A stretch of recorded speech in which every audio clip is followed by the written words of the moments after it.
I was going to record in the dark. I mean, it's 8:30 in the morning and it's rainy and cloudy and really dark. My house is very dark on rainy days.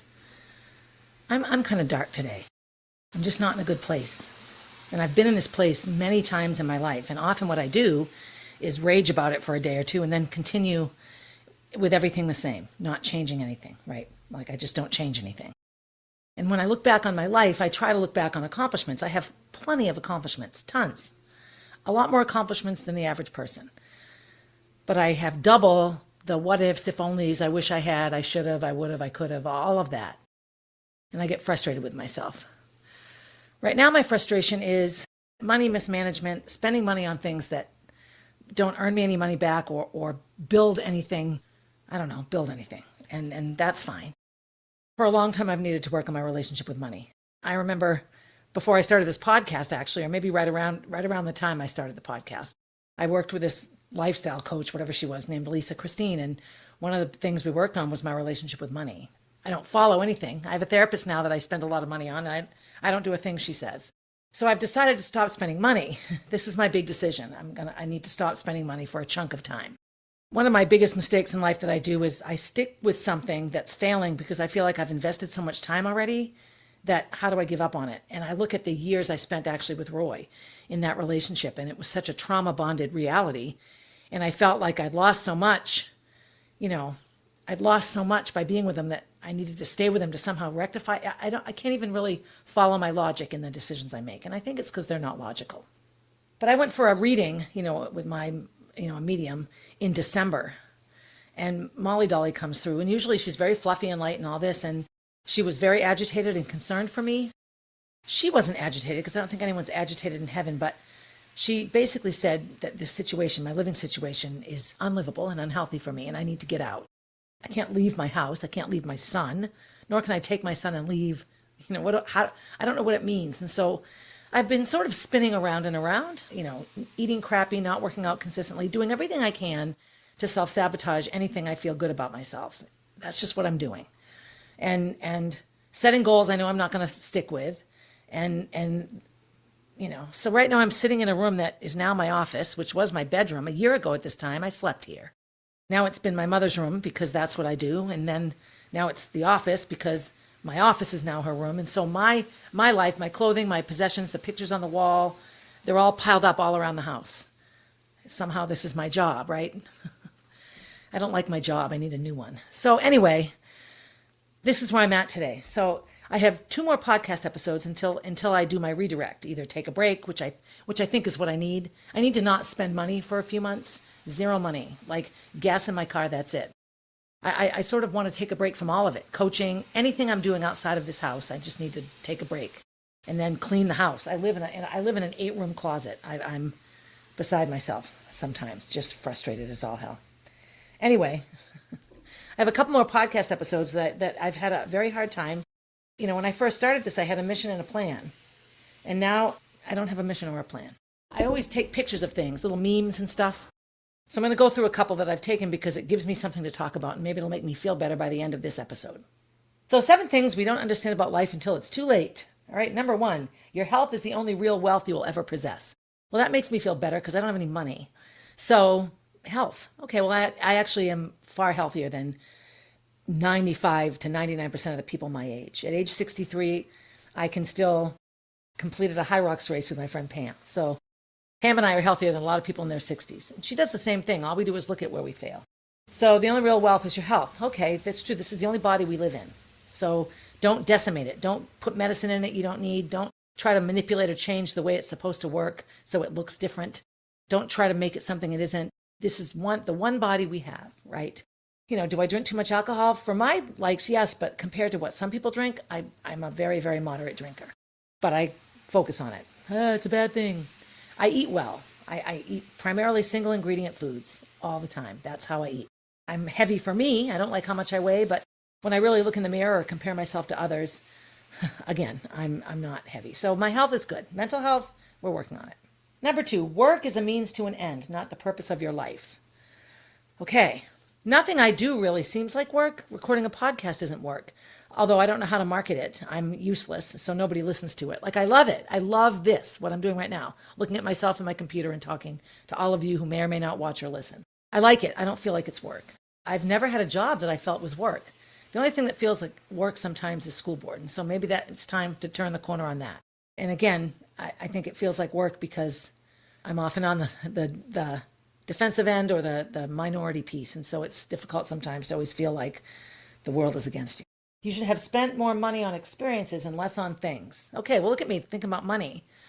The two things I spend most of my money on right now are this podcast and Carolina. So those aren't things, I guess, they're experiences. But I could take that same money and spend another week in France, or 2 weeks actually. For that combined amount of money, that would buy a lot of time in France visiting Gracie. It's not just spending money on experiences, it's really thinking about what experiences you're spending the money on. And I would agree with that. Jack has not ever gotten 9,000 things at Christmas, but he has spent Christmas in Indonesia and Florida. This year he'll spend it in France. I guess I'm doing that pretty well. Holding grudges is like drinking poison and expecting the other person to die. This is a hard one for me. I hold on to a lot of anger. I don't think it interferes with how I treat people. You know, like I never wake up and think I'm going to be mean to people, but I have things in my heart that are hard for me to let go of. I don't know if that's holding a grudge. My mother holds grudges.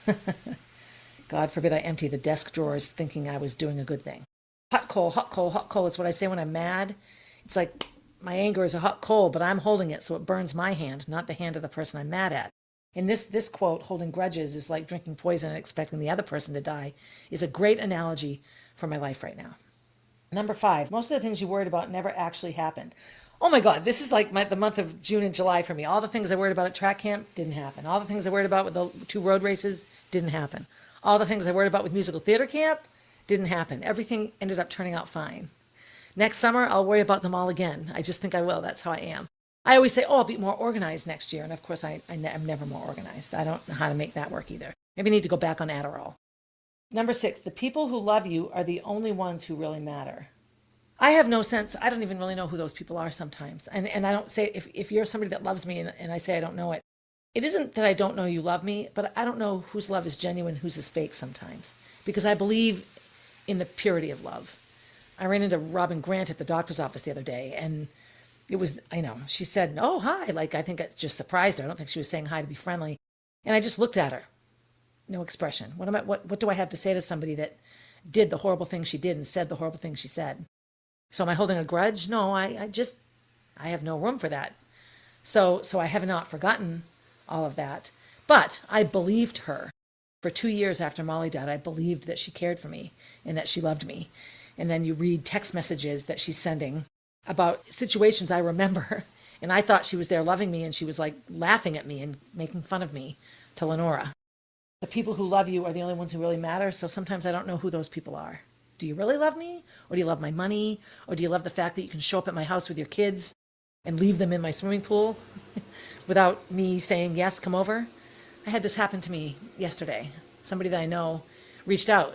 One of my kids wants to swim in your pool. And I wrote a no response, which I failed to hit send. I got interrupted by somebody who also dropped by. I get home from dinner, and poor Kenny's spent the whole night entertaining kids he didn't invite over. And then the parent didn't even stay. So is that why you like me? Because you can take advantage of me when you have something you want to do? Like, I can't wrap my head around it sometimes. It's like, you've got to be kidding me. But obviously, I lay myself open for this because it happens to me all the time. Most people will scroll. Be among the few who like and follow. I have like 9 gazillion friends and connections on social media, so I definitely am a scroller. Although my new scrolling is in the reels. You can watch bits and pieces of TV shows, whole episodes of SVU. I watch Netflix on my phone at night. Like, I'm not so much social media scrolling. I'm also not posting a dang thing, so I don't know how I expect to be well known and get people to buy my book that I also paid a lot of money to have written. I just don't do anything. I haven't. Yeah. So this is me. This is a Barb Higgins feeling sorry for herself podcast episode. I want you to just enjoy it because I'm not changing it. So I have another one, another little meme that I took a picture of today. My friend Claudia sent it to me. She's wonderful. I like it because it aims to cheer me up. So I asked myself how to handle life affairs, and my room gave me an answer. My room. How do I handle my life? So my room gave me an answer. So the roof, aim high. Okay, well, I suppose I'm aiming high by training for high rocks. As much as I'm not really following through on like a 75 hard kind of thing, I have been vigilant about 2 workouts a day, mobility, drinking a lot of water, and eating well. Like I'm doing that part of it, and I'm really doing high rock specific movements. So I feel like I'm getting there. Fan. I have a fan in my room. Be cool. Okay, be cool. I have a hard time with that sometimes. I can get very worked up and very riled up. So I run high. I often say I run high, I run hot. But be a fan. Be cool. Clock. I like the clock, yeah. Value time. I don't have enough time to value it. That's a problem, right? I need to be a clock, right? To value some time. Book. Console at every step. Okay, well, I haven't read a book in months because I don't have time. The one thing in my attempt at a 75 hard, you know where I failed? Reading 10 pages. When do I have time to sit down and read 10 pages? Now I can't focus even when I have time. I'd rather just watch TV or scroll. Calendar, be up to date. I'm just going to let that one pass. I'm a day late and a dollar short all the time. Wallet, save now for bad days. Okay, so I'm starting this. I'm starting this because our structured settlement will end and I'll have no income and I've just piddled away all that dead Molly money. On what? I don't know. Bed. Take proper rest for a new day. I actually have been sleeping better, which is weird. I think it's because I've really cut way, way down on the drinking, so I think my sleeping is better. I don't ever feel unrested. Even when I'm up in the night for a couple of hours, I always manage to get enough sleep. Wall. Share others' load. Yeah, okay, well, I'm carrying 90 million people's loads. I need to take care of my own for a while. That I will say, I keep your own dang load. I'm not sharing it. Yeah. Door. Push hard to achieve goals. Okay, well, again, I feel like I do that. I've signed up for 2 high rocks races and 2 CrossFit competitions in the next 6 months, so 5 months. So that I do when it comes to the physical. And maybe the universe is telling me I need to focus more on the physical. And then finally, floor. Always be down to earth. How about don't let people walk all over you? Anyway, I needed to get this out because I'm recording it on a Monday. So there's an episode for tomorrow, which is Tuesday, but then there isn't one for next Tuesday, which is the Tuesday that you'll be listening to this. So I quickly came in here. I haven't brushed my teeth. I haven't brushed my hair. I was going to record it in a dark room because that's how I feel about myself. And just sharing that I think all of us, even the most structured people with a list of whatevers, can sometimes just get frustrated and fall apart. And that's where I am right now. I don't have any focus. I haven't written a blog all summer. I have a blog site. I have a web page for a podcast and a blog, and I'm not doing it. Why am I paying all that money to maintain this website that I never use? I have a foundation that I'm too busy running around taking care of other people that I do nothing for. I'm frustrated, and I want feedback. And I don't have enough people listening to me say these things to give me feedback. The same 3 or 4 people do, and I love you and thank you for that. But why am I doing this if I'm not doing what it takes to share the message and get people to hear me? I'm very frustrated right now and very ready for a break. I promise I'll leave you on a happier note, but that's where I am right now. I'm just not in a good place, and I have a lot of anger and frustration. I just need to fix it, and I don't quite know how. Anyway, I'm in the process of writing a blog, which probably will come out the same day as this episode, the same email, which is perfect. And it's to a Green Day song, which I never knew was called Good Riddance. The song is called Good Riddance. And I was sitting on the porch in the rain this morning, trying to write a blog, feeling very uninspired. My house is too chaotic. Like I need an office, but that's more money. Let's go spend money on an office. Oh, okay, that makes sense. I don't know what to do. The song Good Riddance. Another turning point, a fork stuck in the road. Listen to it. I've listened to it like 5 times today. I don't really understand all the words, but I do know that I'm just in that place where I often am. The road less traveled. A fork stuck in the road. Which way do I go from here? I feel like I need to make a much more drastic decision. I cannot just, I'll just schedule myself better. I'll do this. No, I need to stop everything. I need to stop and take a break. I need to step back. So I will ponder and try to create a fabulous going away podcast episode. I think I maybe have 2 more after this, because my first ever podcast was released on September 6th, 5 years ago. So 260 When I get to episode 260, I will have done 5 full years of a podcast. So look at that. I stuck with something for 5 years. That's a good thing, right? That's a good thing. However, I know a lot of amazing podcasters that take breaks, and I'm very uninspired, and I'm not doing anyone any favors by whatever this is. I don't know what it's going to turn into, but it needs to be different, and I need to take drastic measures. So I need to clean my house. I need to get a dumpster. I need to throw shit away on every single level. And I can't do that when I'm driving down to Amesbury 2 days a week to coach and then getting up and coaching here and coming home. My life is just all chopped up. I don't have any chunks of time that are just mine. And I live in a house that I can't stand being in for a million reasons. The mess, the people, all of it. I mean, not Jack, but I hate coming home. And that's not a healthy way to be, right? Most people want to give you a, hey, listen to my podcast and learn something. No, right now it's just a vent. This is a vent session. I pay the money for it. I'm allowed to say what I want. And that's how I feel about today. Anyway, Fiona's coming over, and I can't wait to play with her. She's a blast. She'll put me in a good frame of mind. I promise that the next couple of episodes will be way better than this one. So anyway, be good to yourself.